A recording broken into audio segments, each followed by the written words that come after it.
네, 안녕하십니까. 이번 시간은 플래툰 유기화학 제12장의 9강입니다. 자, 지난 시간까지 해서 방향족 화합물의 가장 메인 반응이라고 부를 수 있는 방향족 화합물이 친액체로 작용하고 친전자체가 치환되는 친전자성 방향족 치환 반응에 대해서 말씀드렸고, 이번 시간은 성격이 이제 완전히 반대가 되는 친액성 방향족 치환 반응에 대한 내용을 설명드리도록 하겠습니다. 자, 친액성 방향족 치환 반응. 그럼 방향족 화합물이 기질이잖아. 그게 무슨 역할을 해야 되는 거죠? 친전자체 역할을 해야 돼. 그럼 우리가 알고 있는 방향족 화합물로서의 성격, 벤젠의 성격과 조금 맞지가 않죠. 벤젠이라고 하는 게 굉장히 안정하긴 하지만 어쨌든 전자가 풍부하고 친액체로서의 성격이 좀 더 크죠. 친전자체의 성격은 원래 없어. 벤젠은 원래 없어요. 자, 그런데 친전자체로 써야 되는 거야. 이 경우에는. 그러면 일반적인 반응은 아니라는 거겠죠. 일반적으로 벤젠에 어떠한 이제 변화가 있어야지만 친전자체의 성격을 가질 수 있을 거잖아. 그렇죠? 그냥 그냥 벤젠만 존재한다고 하면은 걔는 당연히 친액체야. 아주 강한 친액체가 온다고 해도 걔는 친액체야. 친전자체로 쓰이기가 어려워요.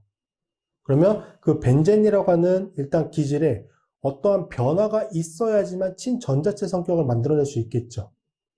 그죠? 일단 그 점 꼭 기억해 두시고, 반응을 좀 보시면, 친액체가 기질인 방향족 화합물의 이탈기 및 수소원자 대신 치환되는 반응이다. 얘가 반응 기질이고 친전자체이기 때문에 이번에는 뭐가 있어야 되냐면, 이탈기로 쓰일 수 있는 어떠한 할로젠, 가장 대표적인 게 할로젠이겠죠? 할로젠이 보통 많이 붙어 있어요. 얘가 이탈기야. 이거 대신에 친액체가 공격을 해서 치환을 하는 거예요. 수소원자가 직접 치환되기는 어렵고, 그런 경우는 없고, 할로젠이 존재할 때 그 할로젠을 치환을 시킨다. 뭐가? 친액체가. 오케이? 요게 이제 친액성 방향적 치환 반응에 대한 내용이에요. 일단 반응 성격이 그렇게 된다라고 하는 거고, 근데 이제 특징을 보시면 전자가 그래도 풍부한 방향적 고리가 전자가 부족한 친전자체의 역할을 해야 되기 때문에, 그쵸? 친전자성 방향적 치환 반응에 비해서 일반적이진 않다.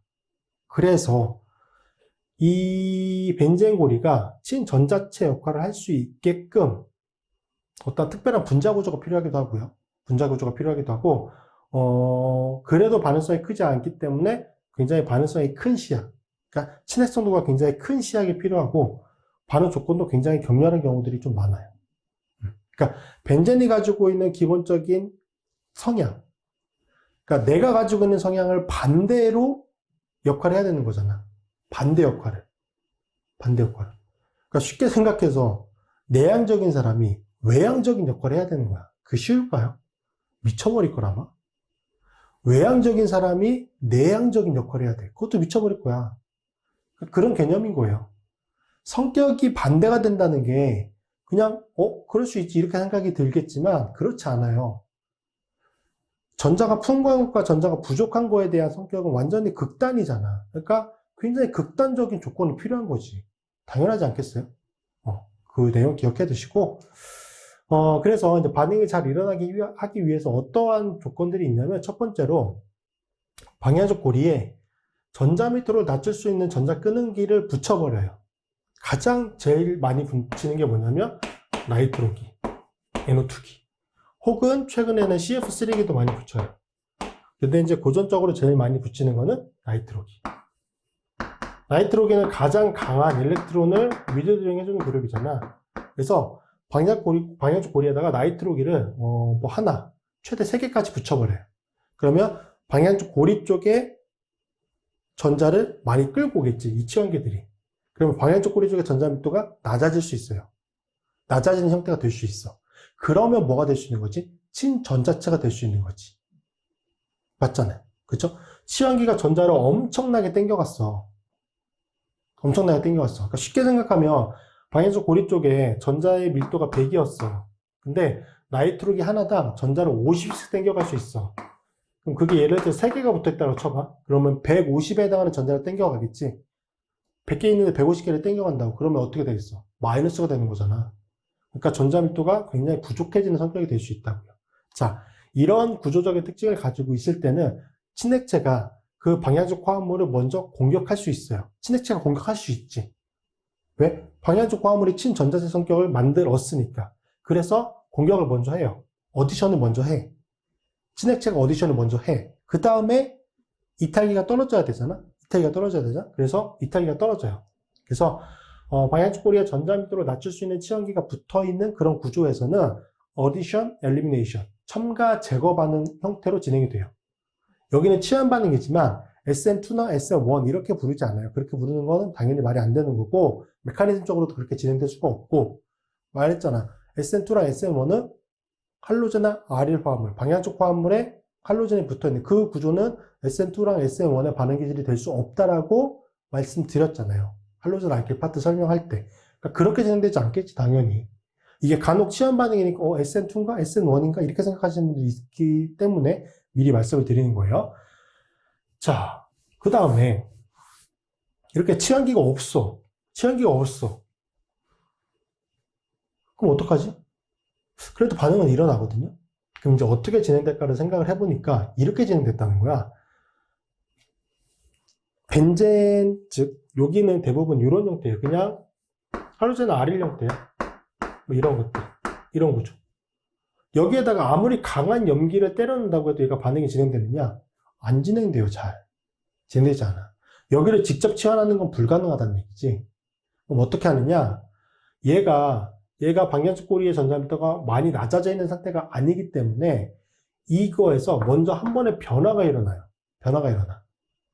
여기서 먼저 반응이 일어나. 이 반응을 통해서 이 벤젠 화합물이 친액체로부터 공격을 굉장히 받기 쉬운 형태로 먼저 변화가 돼요.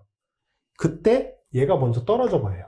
얘와 여기에 수소원자가 떨어져 버려요. 이렇게. 이거 무슨 반응이라고 하죠? 제거 반응 메커니즘으로 진행이 돼요. 그래서 엘리미네이션 반응이 먼저 일어나. 자, 그러면 여기 구조에서도 예측할 수 있는 것처럼 여기 부분이 삼중결합 형태처럼 보여지잖아요. 삼중결합 형태처럼.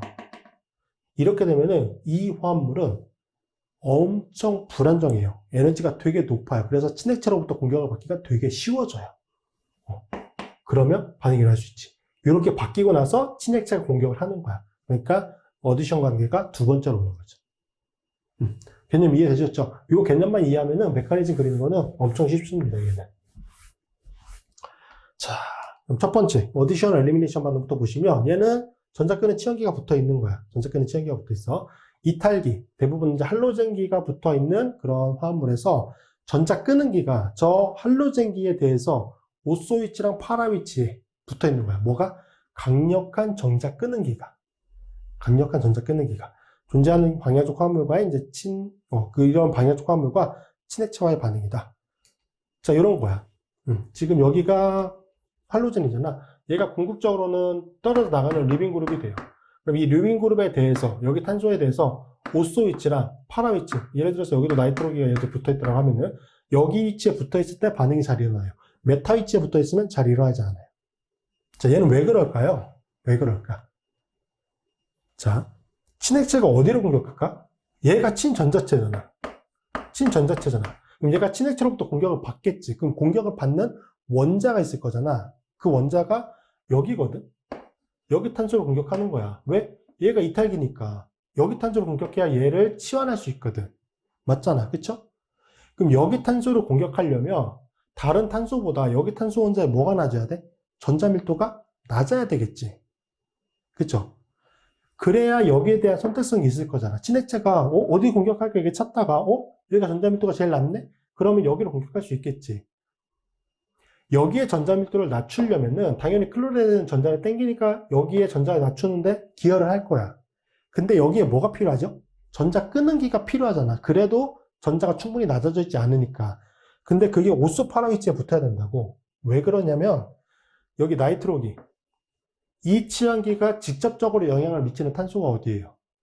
여기 탄소와 여기 탄소와 여기 탄소지. 오소파라 탄소 원자의 전자밀도를 땡기지. 전자를 그쪽에 존재하는 전자를 땡겨가지고 거기를 전자를 굉장히 부족하게 만들어주죠. 여기 부분이잖아. 여기는 어차피 치환기가 붙어있지 않으니까 여기 부분에 대한 거는 뭐 선택성이 없을 거고. 그 다음에 얘도 볼까? 얘? 여기 예를 들어서 붙어있다고 봐봐. 그럼 얘에 대해서 오소 위치랑 파라 위치잖아. 그러니까 여기 탄소 쪽의 전자 밀도를 낮출 수 있는 치환기는 이거에 대해서 오소 위치랑 파라 위치에 붙어 있을 때 여기에 영향을 받을 수가 있는 거야. 그렇기 때문에 오소 파라 위치에 붙어야 되는 거죠. 아시겠죠? 그 위치적인 거. 자, 그러면 여기 부분은 이 두 개의 치환기가 둘 다 영향을 미치기도 하고 클로라이드까지 영향을 미치잖아. 전자를 땡겨가니까. 그러니까 여기 부분의 전자 밀도가 어떻게 되겠어요? 제일 낮겠지. 그러니까 친액체가 저 부분을 선택적으로 공격할 수 있는 거예요. 아시겠죠? 자, 그렇게 돼서 공격을 해. 그 다음에 어떤 변화가 일어나. 그 다음에 클로라이드가 떨어져 나가면서 OH가 결합된 형태가 되죠. 오케이? 요거. 얘는 메커니즘보다 이 개념을 좀 잡아두셔야 돼. 개념. 그러니까 얘 이상하지 않아요? 방향적 화합물이 친액체 역할도 하고 친전자체 역할도 하고. 우리가 알케인을 공부할 때 알케인이 친액체 역할만 했지 친전자체 역할을 했었나? 안 했거든? 안 했어요. 알카인이 친전자체 역할을 했었나? 안 했단 말이야. 그러니까 원래는 그 화합물의 성격은 거의 하나의 특징을 가지게 돼요. 근데 방향적 화합물만큼은 두 개의 특징을 가지게 되는 거야. 이거에 대한 고민이 여러분이 하나도 없으셨으면 이거를 충분히 분석하고 있지 않다라고 생각을 하셔야 되는 거야. 이 작용기에 대한 성격을 여러분이 파악을 덜 했다고 보셔야 되는 거야. 아시겠죠? 자, 이렇게 진행이 되는 거지. 두 단계로 진행이 돼요. 친액체가 먼저 공격을 하는 어디션 단계, 그 다음에 이탈기가 떨어져 나가는 엘리미네이션 단계로 진행이 되고, SN2나 SN1 메커니즘 절대 아니다. 자, 여기서는 이탈기인 X의 종류에 따라서 반응 속도가 달라지게 돼요. 그럴 수 있겠지. 근데 우리가 알고 있는 것처럼, 할로젠의 경우, 예를 들어서 할로젠을 이탈기로 쓴다라고 보면은, 아이오다이드로 갈수록 좋은 이탈기니까, 아이오다이드로 갈수록 반응 속도가 빨라지겠네라고 생각을 하고, 결과를 보니까, 아니야. 플로라이드가 반응성이 제일 큰 거야. 플로라이드가 붙어있을 때가. 왜 그럴까요? 왜? 여기서 이 반응이 일어나는 데 있어서 친액체가 공격하는 단계, 이탈기가 떨어지는 단계, 두 단계라고 말씀드렸잖아. 그럼 그 중에서 속도 결정 단계가 뭐냐면 친액체가 공격하는 단계야. 이거 당연하지 않을까? 아무리 전자 끄는 치환기가 붙어있다고 해도 방향쪽 꼬리 쪽에 전자 밀도가 많이 낮아지지 않았다고 하면은 친액체가 공격하기 어려울 거야. 얘가 공격하기 어렵기 때문에 이게 공격하는 속도가 제일 느릴 거란 말이지. 그러니까 그 단계가 속도 결정 단계가 되는 거야. 공격을 일단 받으면 할로젠이 떨어져 나가는 거는 굉장히 잘 떨어져 나가요. 어떤 할로젠이든 잘 떨어져 나가는 거야. 그러니까 할로젠의 종류에 따른 반응 속도의 차이는 없는 거야. 떨어져 나가는 과정에서. 이게 떨어지는 과정에서 할로젠의 종류에 따른 차이는 없어요. 근데 할로젠의 종류에 따라서 반응성이 달라졌던 이유는 뭐냐면 플로라이드가 반응 속도가 제일 빨랐잖아. 그 이유는 뭘까요? 플로라이드가 뭐가 제일 커? 전기염도가 제일 커.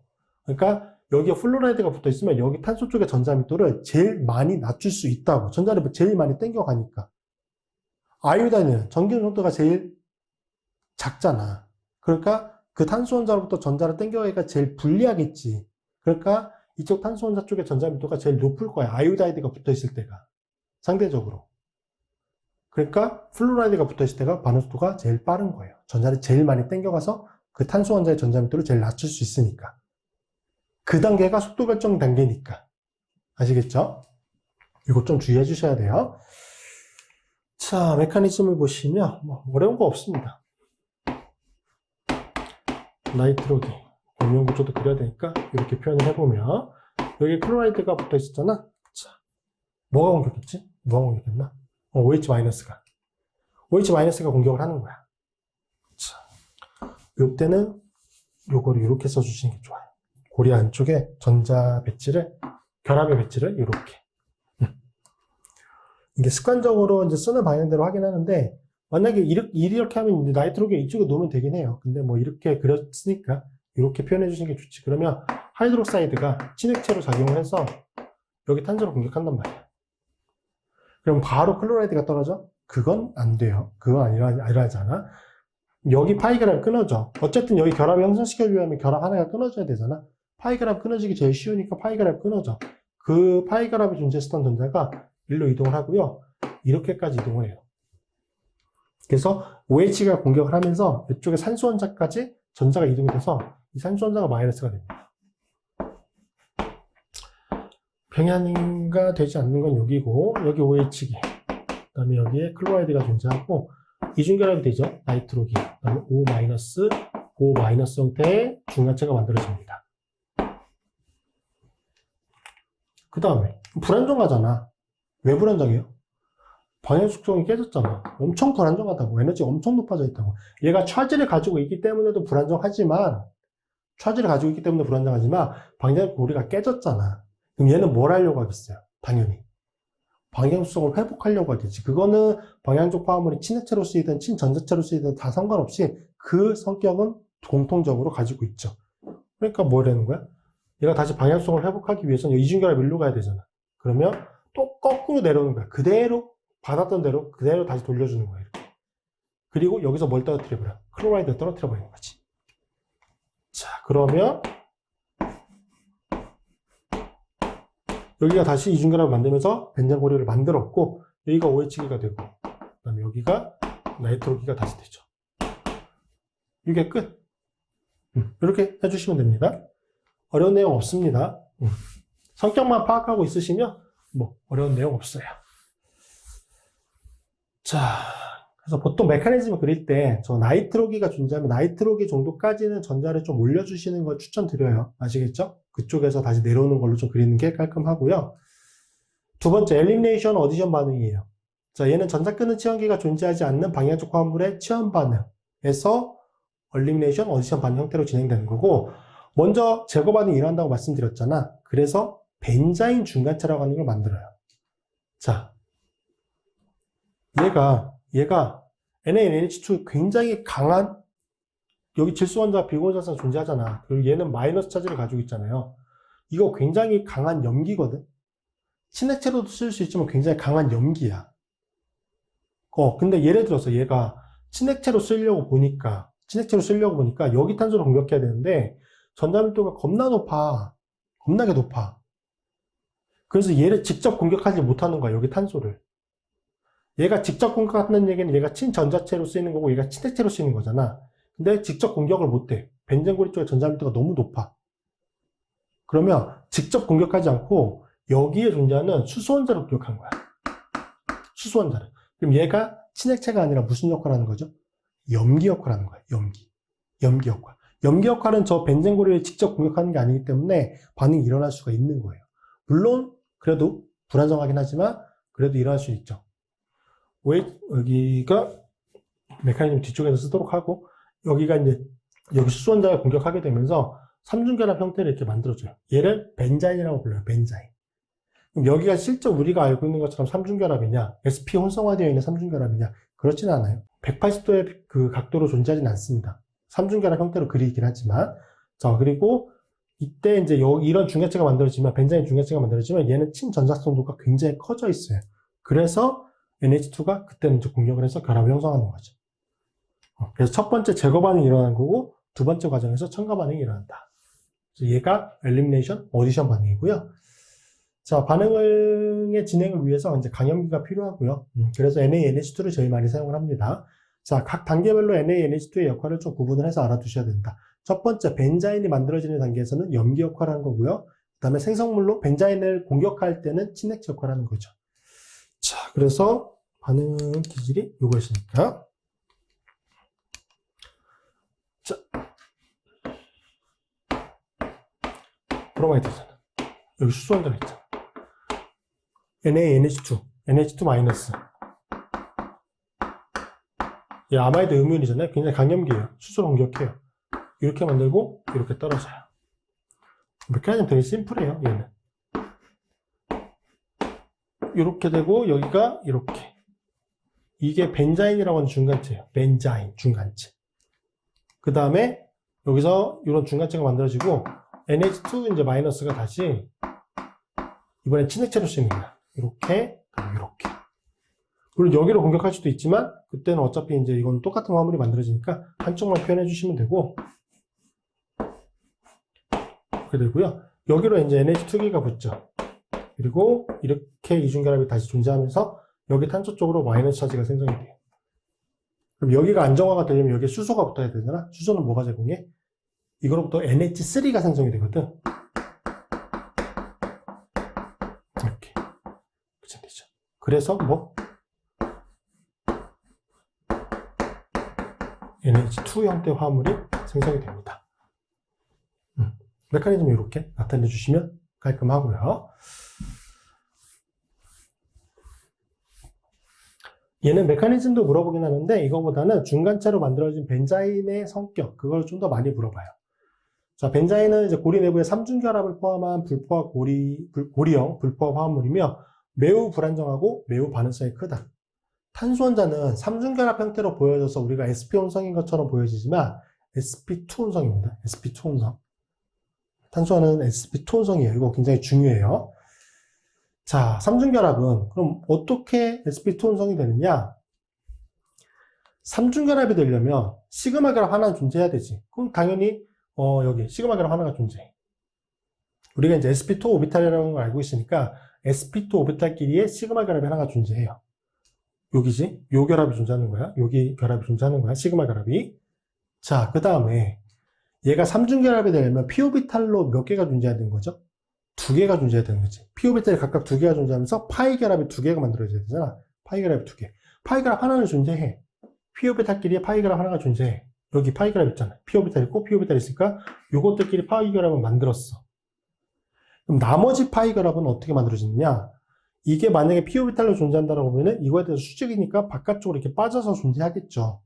그런데 이게 고리 형태로 만들어야 되기 때문에 여기가 180도의 결합 각도를 가질 수가 없어요. 그래서 얘는 이 하나의 추가적인 결합 있죠. 추가적인 결합. 걔는 무슨 결합이냐면 sp2 오비탈끼리의 파이 결합이에요. 파이 결합이긴 해. 파이 결합. 당연히 시그마 결합이 두 개 존재할 수는 없으니까 시그마 결합 하나의 파이 결합이 두 개가 존재하는 거긴 한데 하나의 파이 결합은 p 오비탈들이 상호작용해서 만들어내는 우리가 알고 있는 그 파이 결합이야.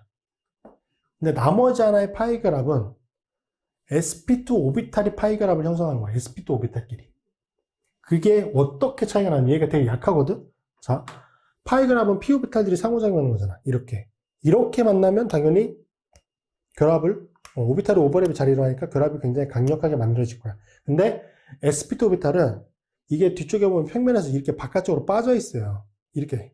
sp2 오비탈이니까 평면 삼각형 배양이고 120도의 결합각도를 가지겠지. 여기 탄소와 여기 탄소 원자가 이렇게 존재하는 게 아니라 이렇게 존재한다고. 그래서 이런 상태로 만나면서 여기서 결합이 형성하는 거야. 오버랩이 일어나면서. 그래서 그러니까 오비탈의 오버랩이 되게 약해요. 그래서 결합이 세기가 약해. 보세요. 이렇게 바깥쪽으로 빠져 있으면서. 보시면 여기 쪽에 전자가 풍부한 거잖아. 여기 쪽에 추가적인 파이 결합이니까 sp2 오비탈끼리의 결합이긴 하지만 우리가 파이 결합을 부르는 거고 여기 부분 쪽으로 바깥쪽으로 전자가 빠져서 결합을 형성하고 있기 때문에 여기 부분이 붉은 색깔로 뜨이는 거죠. 이게 바깥쪽을 향하고 있다는 걸 의미하는 거예요. 이 그림으로부터. 이해되시죠? 이게 벤자인의 구조다. 자, 그럼 벤자인을 친액체가 공격을 할 때 이제 선택성이 보통의 경우는 없어요. 친액체가 보통 벤자인의 양쪽 탄소 모두로 공격하기 때문에 혼합물이 생성되는 경우가 대부분이에요. 자, 근데 이제 벤자인 탄소의 알파 위치에 전자 끊는기가 존재하는 경우는 이제 선택성이 조금 증가하게 되죠. 왜냐하면 만약에 여기 이제 전자 끊는기가 붙어 있어. 그러면 이 NH2-가 친액체로 작용해서 벤자인을 공격하는데 A쪽 루트로 공격할 수도 있고 B쪽 루트로 공격할 수도 있어요. 그럼 A와 B 중에 뭐를 더 선호하느냐? 뭐를 더 선호할까요? A를 선호하지. 왜? 여기가 마이너스 차지가 생성되는데 이 가까운 위치에 뭐가 붙어 있어? 일렉트론을 위드드로잉 해주는 그룹이 붙어 있잖아. 이거를 안정화시켜주는 효과가 아래쪽 경로보다 위쪽 경로로 진행됐을 때 더 크죠. 그러니까 이 에너지가 더 낮기 때문에 A쪽 경로로 진행되는 거를 선호합니다. 아시겠죠? 그 내용까지 정리해 주시고 이제 벤자인이 생성되는 반응들이 몇 가지가 있어요. 몇 가지들이 있고 이거에 대해서도 이제 좀 알아두실 필요가 있는데 연습 문제에서 나오는 거는 딱 요거 하나 나와요. 요거. 벤젠 다이아조늄 카복슐레이트. 벤젠 다이아조늄 카복슐레이트. 요거가 나오거든요. 그래서 요거는 좀 메커니즘 알아두실 필요가 있어. 아시겠죠? 요거는 좀 나와요. 자, 요거로부터.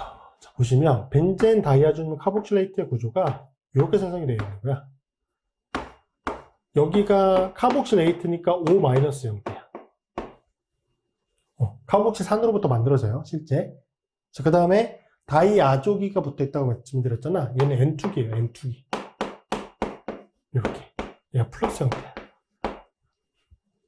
이게 벤젠 다이아조늄 카복실레이트의 구조예요. 아시겠죠? 시험, 연습 문제 보시면 이게 어떤 이제 반응을 통해서 중성물질로부터 만들어지는 과정까지 보통 포함이 되긴 하는데, 어쨌든 분자 내부에 마이너스 플러스를 가지고 있으니까 꽤 안정하게 존재할 수 있을 거란 말이지. 그 다음에 이거를 가열하잖아? 가열하면은 어떤 전자이동이 일어났냐면, 여기서 시작을 해. 여기가 전자가 제일 풍부하니까. 여기서 이렇게 밀어버려. 그러면 여기 결합이 끊어져. 끊어지면서 전자를 이쪽 결합으로 놔요. 그리고 이렇게 끊어지는 거지. 자, 그러면 이 과정에서 끊어지는 결합. 얘 끊어지죠? 또 뭐 끊어져? 얘 끊어지지. 그러면 생성물은 뭐가 되는 거야? 벤자인이 되잖아, 벤자인이. 이게 3중 결합이 되니까 벤자인이 만들어지고, 이게 굉장히 잘 일어나는 이유는 뭐냐면, 여기부터 만들어지는 건 뭐죠? CO2. 가스가 만들어지고, 얘는 뭐야? 더 좋은 가스, N2. 가스가 만들어지죠. 반응 겁나게 잘 진행돼요. 이거 잘 만들어낼 수 있습니다. 아시겠죠? 그래서 요거. 그리고 조금 더 응용을 해서 이게 여기 부분이 디엘솔더 반응에서 친다이엔체, 여기 부분이 디엘솔더 반응에서 친다이엔체, 다이는 얘를 공격할 수도 있어요. 그것까지 응용해서 좀 알아두세요. 얘는 다이에노 파일로 많이 쓰인다. 아시겠죠? 요 관련된 문제 풀어보고 이번 시간 강의는 마무리하도록 하겠습니다. 8번 보도록 하겠습니다. 제시된 반응의 생성물 구조를 그리시오라고 되어 있습니다.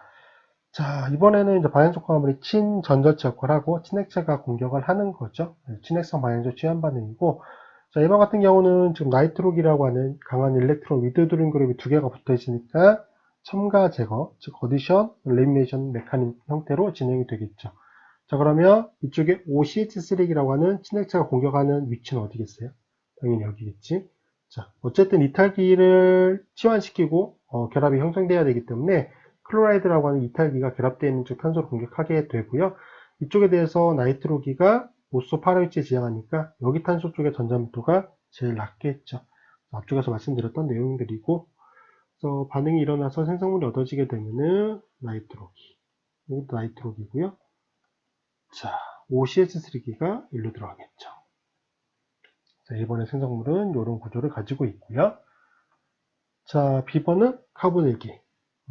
요 플로라이드가 결합되어 있는 탄소에 대해서 파라위치 쪽이니까 이쪽 편의 전자밀도를 좀 낮춰주는 효과가 있겠죠. 자, 그리고 OH기가 친액체로 쓰이는 거기 때문에 요거의 생성물은 이쪽 편으로 카본기는 변화가 없고, OH기가 친액체로 작용을 해서 여기에 이제 치환이 된 형태의 화합물이 얻어지게 됩니다. 자, 9번 제시된 반응의 생성물 구조를 그리시오라고 되어 있습니다. 자, 이 경우는 구조적으로 벤젠고리 쪽에 전자 끄는 치환기가 붙어 있지 않잖아요. 그리고 이제 강한 염기나 이제 친액체 성격을 가지고 있는 것과 반응하는 거기 때문에 이건 이제 벤자인을 경유하는 거죠. 그래서 제거, 첨가, 즉 엘리미네이션, 어디션 타입으로 메커니즘이 진행이 됩니다. 자, 그래서 1번 같은 경우는 중간재로 벤자인이 생성이 되는데 이런 골격을 가지고 있겠네요. 이런 골격을 가지고 있고, NH2기가 첫 번째는 염기로 쓰이고 두 번째는 친액체로 쓰이잖아요. 여기를 공격할 수도 있고 여기를 공격할 수도 있는데 어차피 치환기가 없기 때문에 어디를 공격하든 동일합니다. 그래서 최종 생성물의 구조는 이쪽 편으로 이제 NH2기가 될 때 형태 화합물이 얻어지게 되고요. 자, B번은 전자를 밀어주는 기가 붙어 있으니까 이것도 제거, 첨가 반응 메커니즘으로 진행이 됩니다. 자, 그러면 이것도 중간재로 벤자인이 생성이 되니까, 자, 이런 벤자인 구조의 이쪽 편으로 OCH3기. 자, 그러면 이 경우는 여기를 공격하는 것과 여기를 공격해서 얻어지는 형태의 화합물이 서로 다르죠. 근데 여기를 공격하는 것과 여기를 공격하는 거에 대한 선택성도 없어요. 얘는 두 가지 형태의 화합물이 모두 다 생성이 됩니다. 그래서 OCH3가 고정이 되어 있을 때 이쪽에 OH기, 얘가 친액체로 쓰이는 거니까 OH기가 여기로 공격할 수도 있고요. 그리고 OCH3기에 OH기가 어느 쪽? 그쵸. 여기로 될 때 화합물도 이렇게 혼합물로 얻어지게 된다. 그렇게 정리해 주시면 되고, 자, 10번도 보시면 역시 마찬가지예요. 여기도 에틸기니까 얘도 일렉트론을 도네이팅 해주는 그룹이잖아요. 역시 벤잔을 경유하게 됩니다. 자, 그러면 여기로 치연기가 존재하니까 자, 에틸기고요. 벤잔이 이렇게 생성이 되겠죠. 이런 중간체. 그럼 이 경우도 마찬가지인데 이쪽에 NH2-가 친액체 적용하는데 여기를 공격하는 것과 여기를 공격하는 것 선택성 없습니다. 두 가지 모두 다 얻어지게 되는 거죠. 즉 에틸기에 대해서 NH2기가 여기를 공격하는 거 플러스